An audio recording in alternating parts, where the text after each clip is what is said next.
Rasulullah tidak berhenti memeras pikiran Atin, terus berpikir bagaimana menghadapi kondisi setelah peperangan Uhud.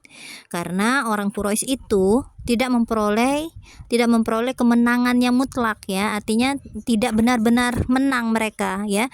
Mereka pun tidak mendapatkan untungan material yang berarti, maksudnya itu harta rampasan, ya, yang banyak di dalam peperangan Uhud. Maka beliau khawatir mereka akan kecewa dengan hasil itu, lalu kembali lagi ke Madinah dan melakukan serangan sekali lagi.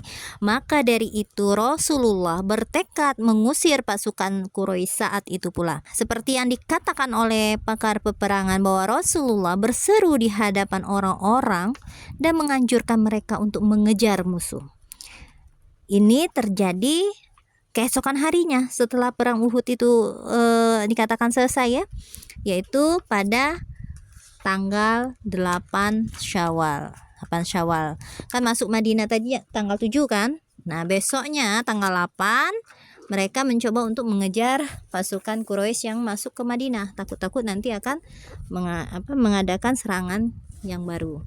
Beliau bersabda, "Yang boleh bergabung bersama kami hanyalah orang-orang yang sebelumnya bergabung dalam perang Uhud," kata Rasul.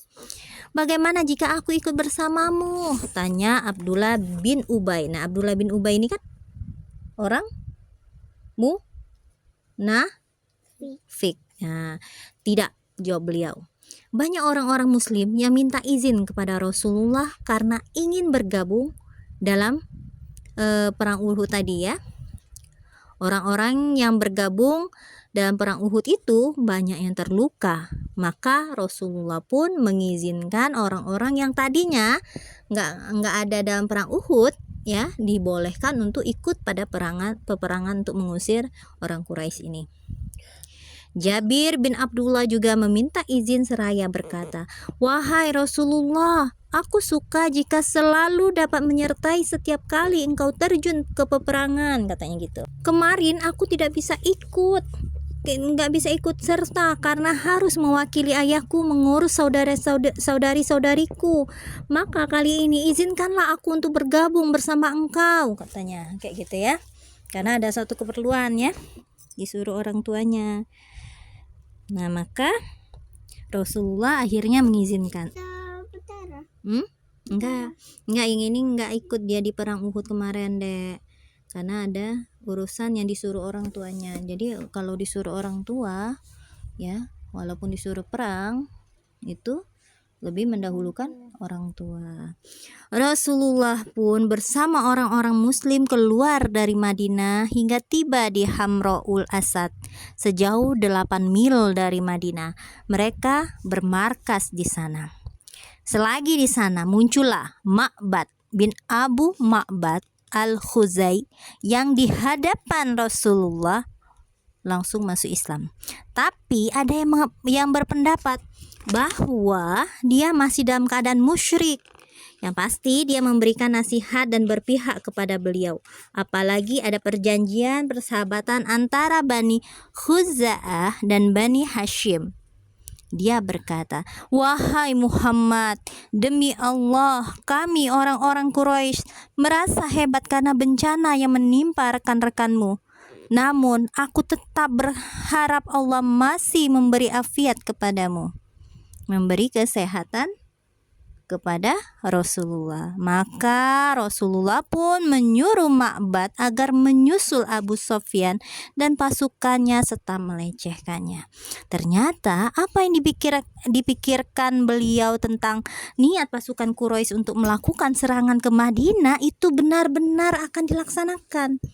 Jadi apa yang terpikir oleh Rasulullah itu benar. Hingga saat singgah di Arauha yang jaraknya 30 mil dari Madinah, orang musyrik saling ejek-mengejek. "Kalian belum berbuat apa-apa," kata sebagian di antara mereka kepada sebagian yang lain. Jadi orang musyrik sama orang musyrik saling ejek. Kayak gitu, ya. "Kalian sudah menguasai pemuka dan orang-orang yang kuat di antara mereka.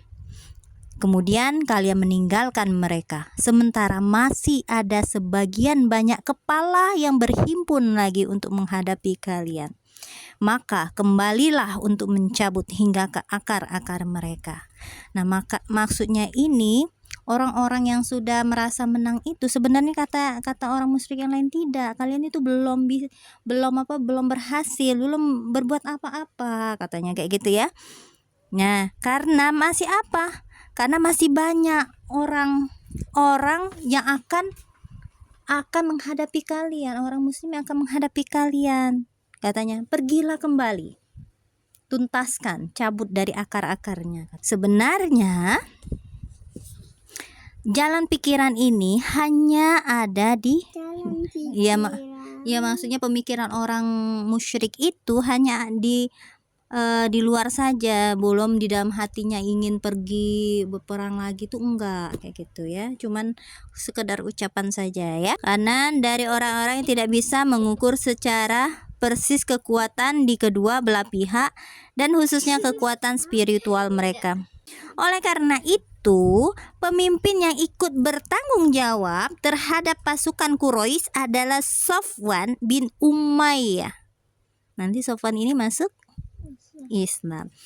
Jadi Safwan bin Umayyah ini menolak akan melakukan peperangan lagi, itu akan menolak. Kata Safwan kayak gitu ya. Kata Safwan, dia bilang, "Wahai kaumku, jangan lakukan itu, karena aku khawatir semua orang Khazraj yang kemarin tidak ikut bergabung dalam peperangan akan berhimpun untuk menghadapi kalian. Lebih baik pulanglah. Biarkan kemenangan ini menjadi giliran kalian. Jika kalian kembali lagi, aku tidak berani menjamin kemenangan ini menjadi milik kalian lagi." Yang sebagian tadi bertekad untuk berperang lagi, tapi Safwan itu malah tidak mau, ya, ditolaknya. Karena dia khawatir orang-orang Khazraj yang kebanyakan orang yang sebagiannya itu mengikuti Rasulullah, ada yang Khazraj itu kan banyakan ada yang Yahudi kan. Nah, akan ikut bergabung dalam pasukan muslim untuk menghadapi perang lagi kayak gitu dengan orang Quraisy. Ternyata pendapat yang banyak itu menolak. Orang-orang banyak menolak pendapatnya Safwan. Maka pasukan Quraisy kembali lagi ke Madinah. Tapi sebelum mereka beranjak dari tempat mereka itu, Ma'bad bin Abu Ma'bad sudah tiba di hadapan mereka. Sementara Abu Sufyan tidak tahu bahwa Ma'bad itu sudah masuk Islam. Dia nggak tahu. "Apa yang terjadi di belakangmu, wahai Ma'bad?" tanya Abu Sufyan. Dia nggak tahu. Ma'bad ini adalah orang Quraisy, ya. Ma'bad menjawab, "Muhammad pergi bersama rekan-rekannya untuk mencari kalian dalam jumlah yang tidak pernah kulihat sebanyak ini." Katanya lebih banyak. Gitu kan. Lebih banyak daripada peperangan di Uhud itu, nyata Ma'bad. "Mereka pun meradang karena marah kepada kalian. Orang-orang yang belum bergabung, ya, untuk memerangi kalian kini bergabung bersamanya." Kata Ma'bad, padahal orang Islam ini udah. Rupanya mereka menyesal karena tidak ikut dalam peperangan. Yang pasti jumlah mereka sangat banyak. Ditakut-takutinya, dia mencoba untuk mempengaruhi pikiran Abu Sufyan. "Celaka kau, apa yang kau katakan ini?" tanya Abu Sufyan. "Demi Allah, menurut pendapatku lebih baik kalian segera pulang sebelum dia..." Iya, disuruhnya pulang. "Segera pulang sebelum dia memergoki buntut pasukan ini. Demi Allah, sebenarnya kami sudah sepakat untuk kembali lagi menyerang mereka hingga kami bisa membinasakan mereka," kata Abu Sufyan. "Jangan lakukan itu. Ini nasihatku." Seketika itu tekad pasukan Quraisy menjadi melempem. Mereka tidak lagi semangat, bahkan ada khawatiran. Maka tidak ada pilihan lain kecuali segera kembali ke Mekah. nggak jadi, nggak usahlah ke Madinah. Nah, Ma'bad berharap dapat mengusir pasukan Quraisy sekalipun Abu Sofyan sudah bertekad untuk menghabisi pasukan Islam. Karena dengan begitu dia bisa menggagalkan pecahnya pertempuran antara kedua belah pihak. Dalam perjalanan pulang ke Mekah, Abu Sofyan berpapasan dengan rombongan Abdul Qais yang hendak pergi ke Madinah. "Apakah kalian sudi menyampaikan suratku kepada Muhammad?" tanya Abu Sofyan. Lalu dia berkata lagi, "Sekembali kalian ke Mekah, kami akan memberikan kismis di pasar Ukas kepada rombongan kalian." "Bolehlah," kata mereka. Maksudnya itu, silahkan kalau mau menyampaikan, kami akan menyampaikannya. Maka Abu Sofyan berkata, "Sampaikan kepada Muhammad bahwa aku telah menghimpun sekian banyak orang untuk menghabisinya dan menghabisi rekan-rekannya."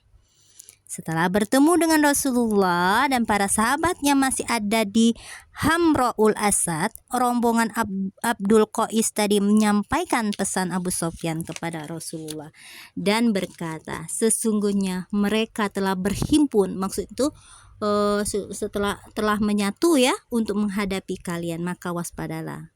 Dikatakannya kayak gitu, bahwa sewaktu-waktu Abu Sofyan itu pasti akan menyerang orang-orang muslim di Madinah.